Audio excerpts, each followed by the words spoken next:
What's going on, guys? It's me, Blitz, and today I got a 1 to 99 melee guide for you.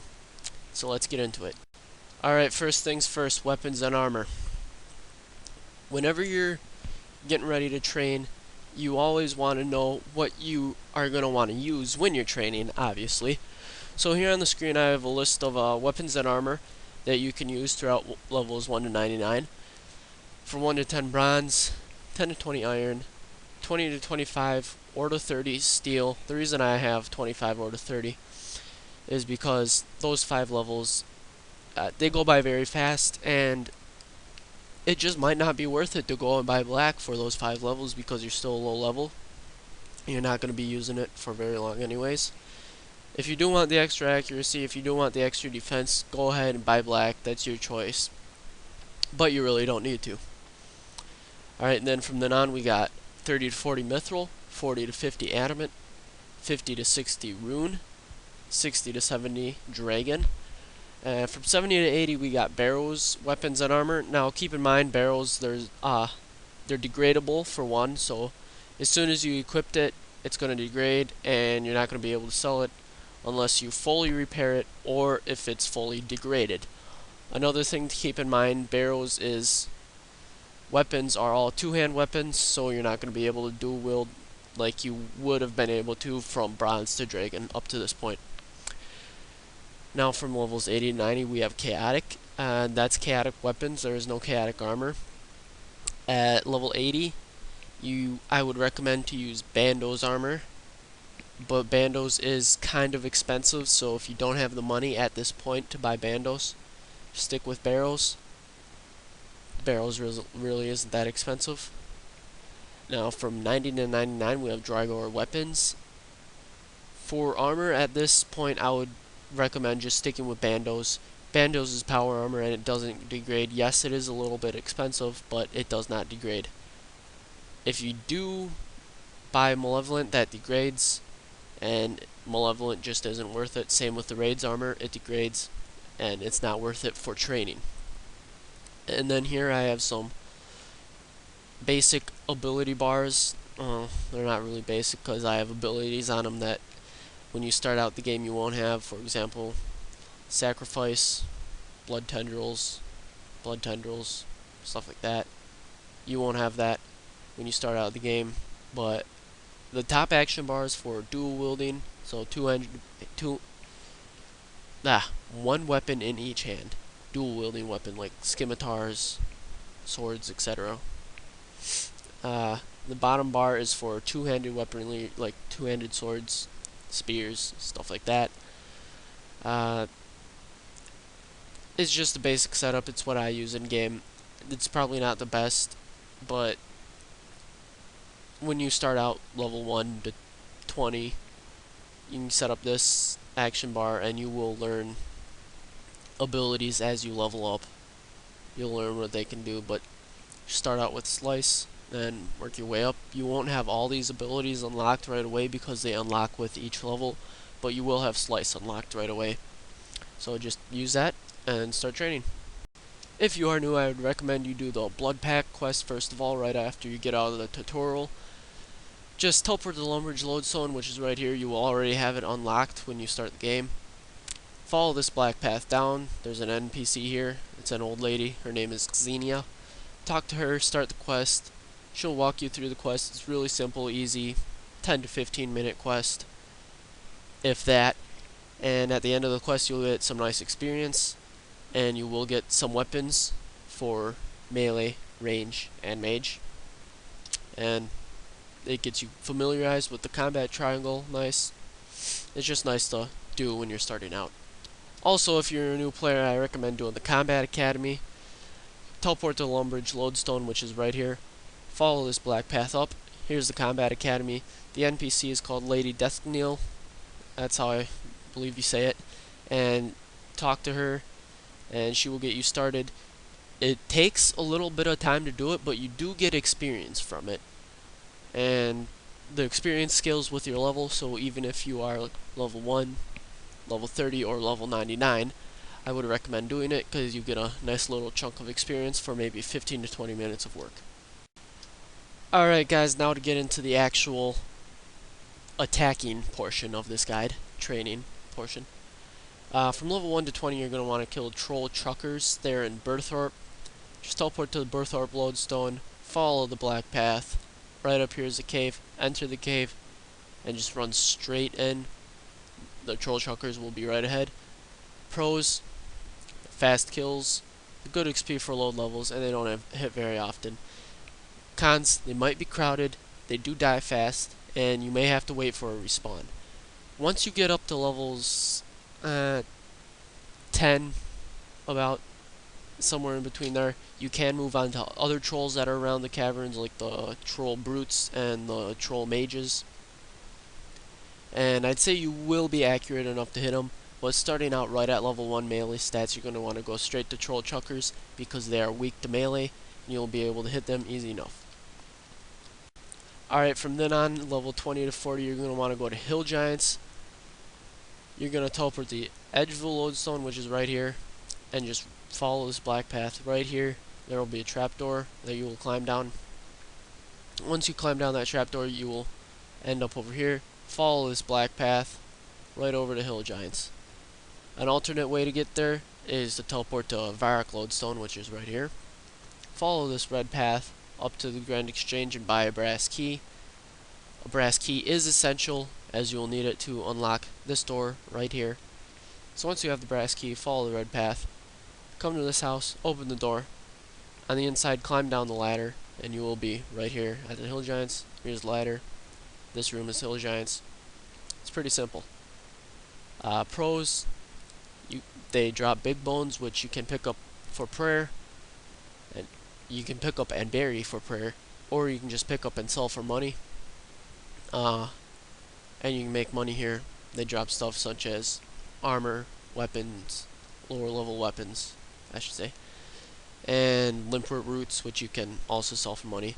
Cons, they can be hard hitting if you have a lower defense, so bring food and be aware of that. And they are crowded at times. Alright, from then on, we got rock crabs from 20 to 40 or 260. You're just going to want to teleport to the Fremnik province lodestone, which is right here. It's east of Relica. And follow the black path north to rock crabs, or follow the red path northwest. Sorry, I drew a blank there for a second.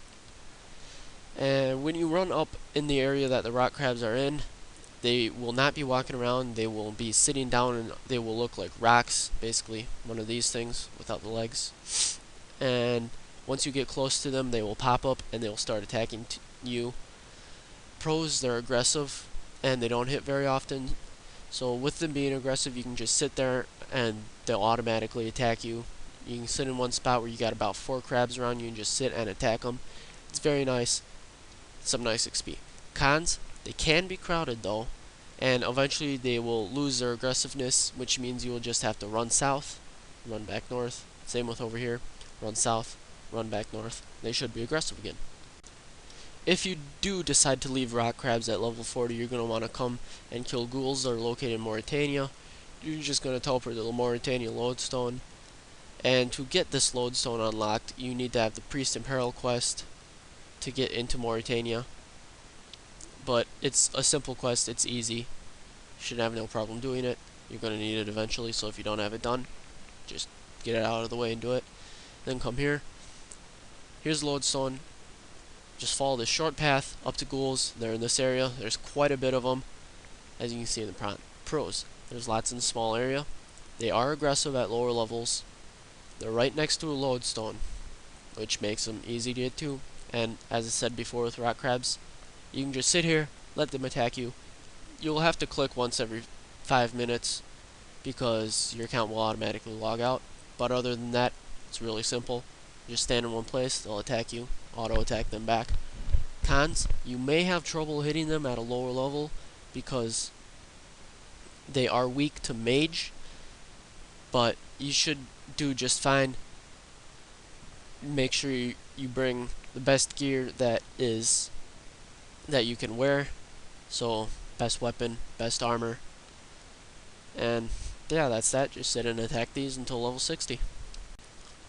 Alright, from level 60 to 70 we have fire giants. Fire giants are located in the chaos tunnels, which you have to run through the wilderness to get to, but it shouldn't be that big of a problem. Just teleport to the edge of the lodestone, follow this black path along the south side of the wilderness wall, run across this bridge, run north across the ditch, follow this little river up until it about ends, then just run north to this rift. You'll only be running through levels like 1 to 7 wilderness or something. Players can attack you in the wilderness, but you're still going to be a low level, and there shouldn't be anybody that's really going to be hunting you going to this rift at that low level and at this low level wilderness. Once you climb down the rift, you're going to end up right here. There will be a rope. You're just going to want to run up to this green dot right here, which will be a portal. Step in it, you'll appear right here, and you'll run over here, and in this area is where the fire giants will be. Pros, they're easy to get to even though they are in the wilderness. There's not going to be many people here, again, because it's in the wilderness, and for some reason, fire giants aren't in the wilderness, but you have to run through the wilderness, and for some reason a lot of people are scared just to run through the wilderness to get to them. Cons, they can hit accurately if you're a lower defense, and you have to go through wilderness. It's not that bad of a deal though, going through the wilderness. Make sure to bring food so you can eat here, because they can hit accurately when you're a lower level defense. Alright, now here's another method if you don't want to do fire giants from levels 60 to 80. You can do living rock creatures from level 60 to 70 or to 80. They are located in the living rock caverns. You're going to want to teleport to the Falador lodestone, which is right about here. As always, follow the black path up to the dwarven mine. There's a ladder right here. You're going to want to climb down that. You'll appear right here. Run straight south, come over here. You'll see a rope, and you're going to want to climb down that into the living rock caverns. Once you get down there, you should see a whole bunch of big living rock creatures run around. You can't miss them. They're giant rock creatures. Run up and attack one. Pros, they have good drops for money. You can make a lot of money here. They drop stuff like ores, bars, stuff like that you can expect from rock creatures, I guess. And they are easy to access. Basically anybody can access them. The only con is they have high defense. But once you get around level 65 to 70, you should have no problem hitting through their defense at all. It's just those lower levels, but even though they do have a high defense, the experience rates are still good, and you're still going to be able to kill them. Now from level 70 to 80 or 299, you can kill hellhounds. This is where things get a little complicated with how to get to them. Here's the lodestone entirely. This part is simple. Just run south.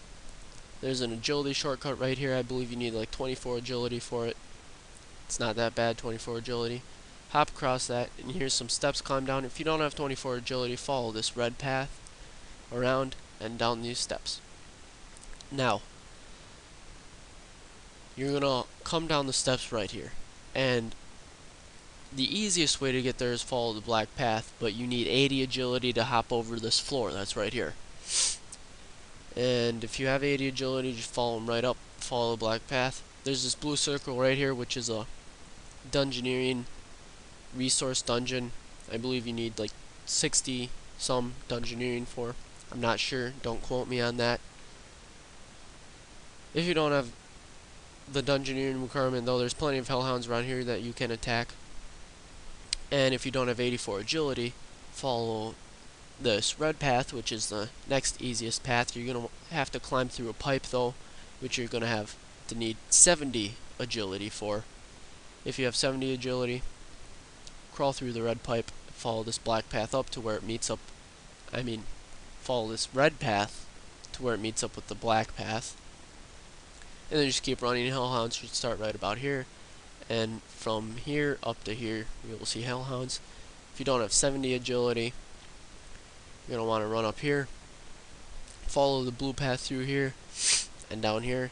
Now if it's your first time coming through here, you're going to want to stop right here and take this yellow path down to the Black Knight's base. There will be a whole bunch of Black Knights in here. go to over here where they have their jail cells. You're going to kill a jail guard and take its jail cell key. And then you're going to enter this jail cell and talk to an old man. Now when you talk to him, ask him if there's any good places to adventure. He will give you a key, and then you will leave the jail cell. You're going to want to follow the yellow path back up, just retrace your steps to where it meets up with the blue path. Now once it meets up with the blue path, continue on the way you were going. Past the scorpions, come up here, past chaos dwarves. Just keep running, past some lesser demons. Then you're going to want to use the key that the old man gave you on this gate right here. You're going to enter a room with some blue dragons, just run past them and meet up with where the red path is right here. Again, follow it around to where the black path meets up. And just follow the rest of the black path to the hellhounds. I know that's a lot to take in all at once, and it may be confusing looking at it, but just give it a good look.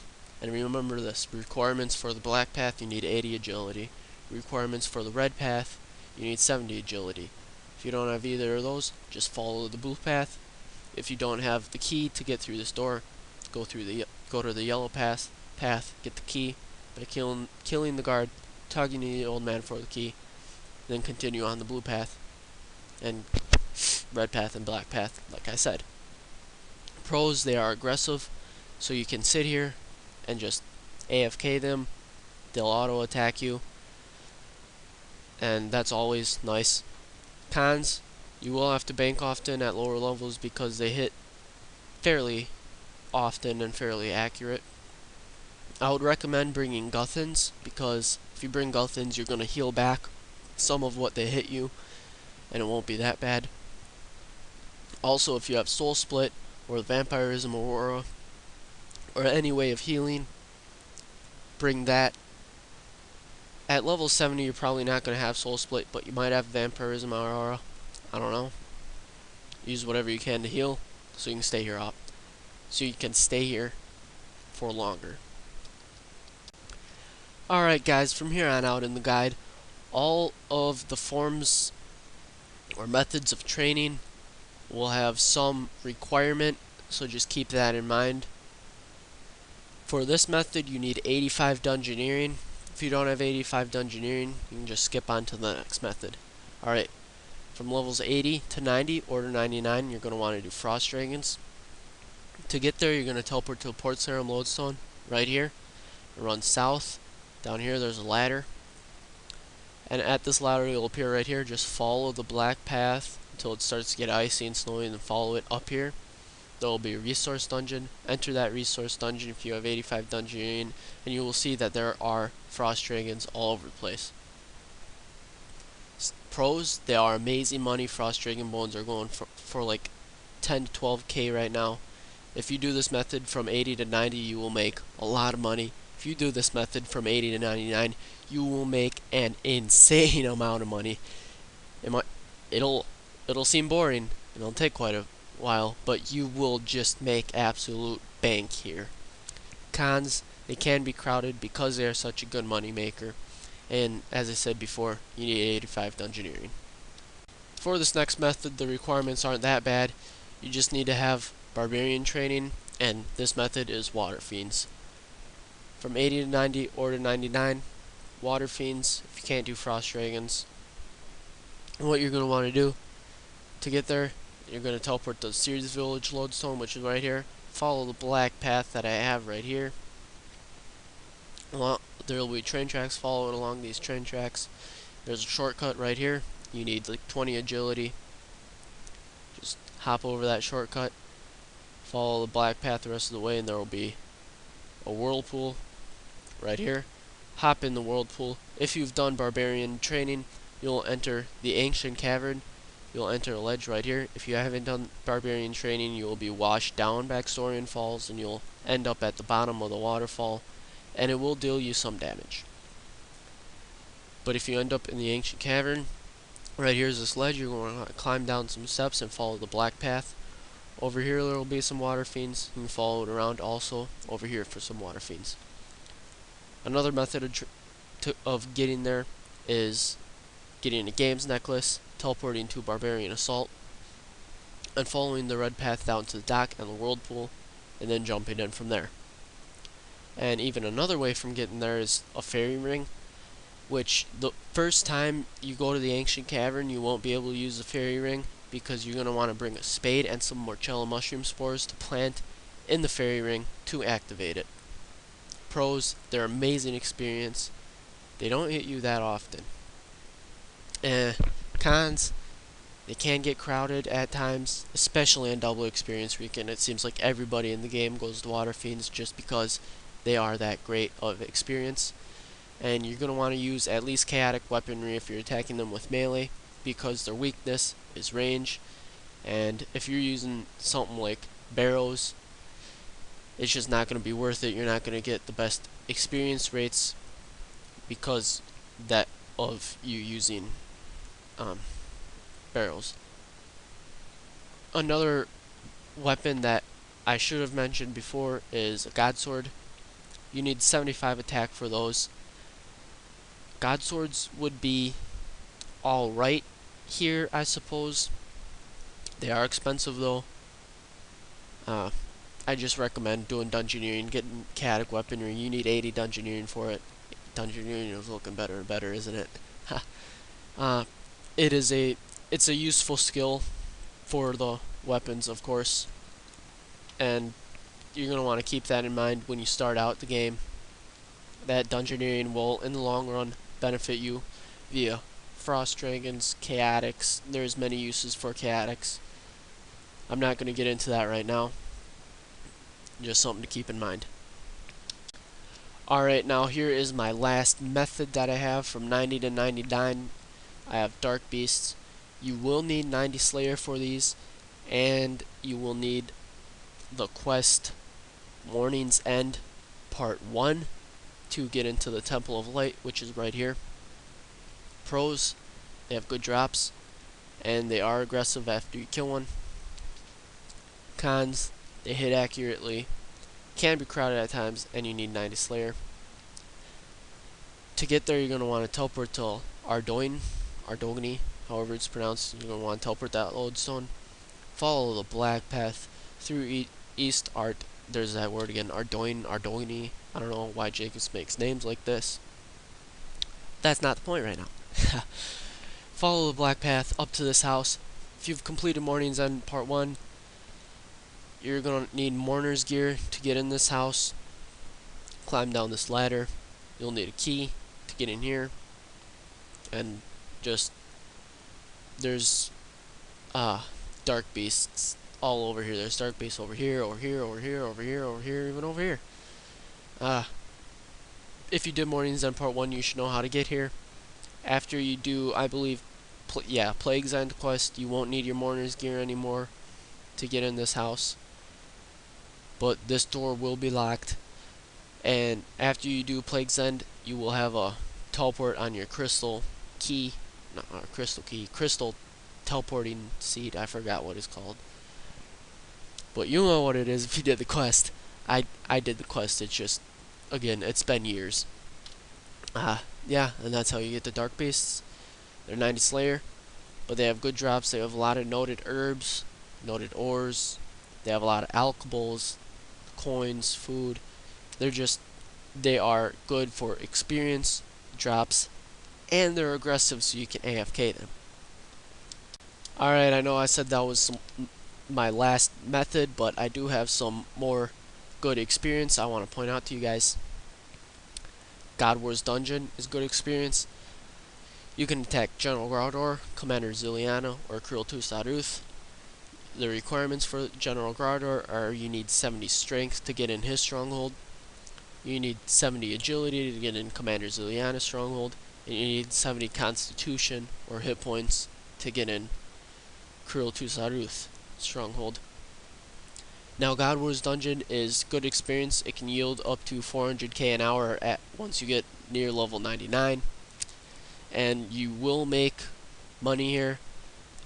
Graudor's unique drops are, of course, his tassets, his Bandle's chestplate, that's most sought after, but he also has boots, gloves, Bando's helmet, and his common drops also add up. Commander Ziliana has Ceridome and Hilt, Armadillo God Sword.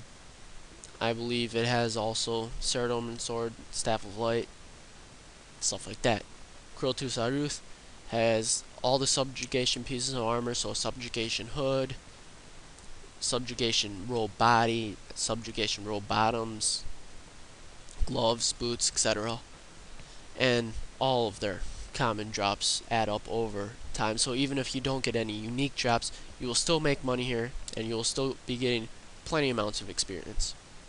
Another skill I want to mention when you think about training your melee, or really any combat stats, be it melee, range, or mage, is Slayer. Slayer is very good because you're training another skill while training combat. You're unlocking monsters, and at higher levels, Slayer is very good money.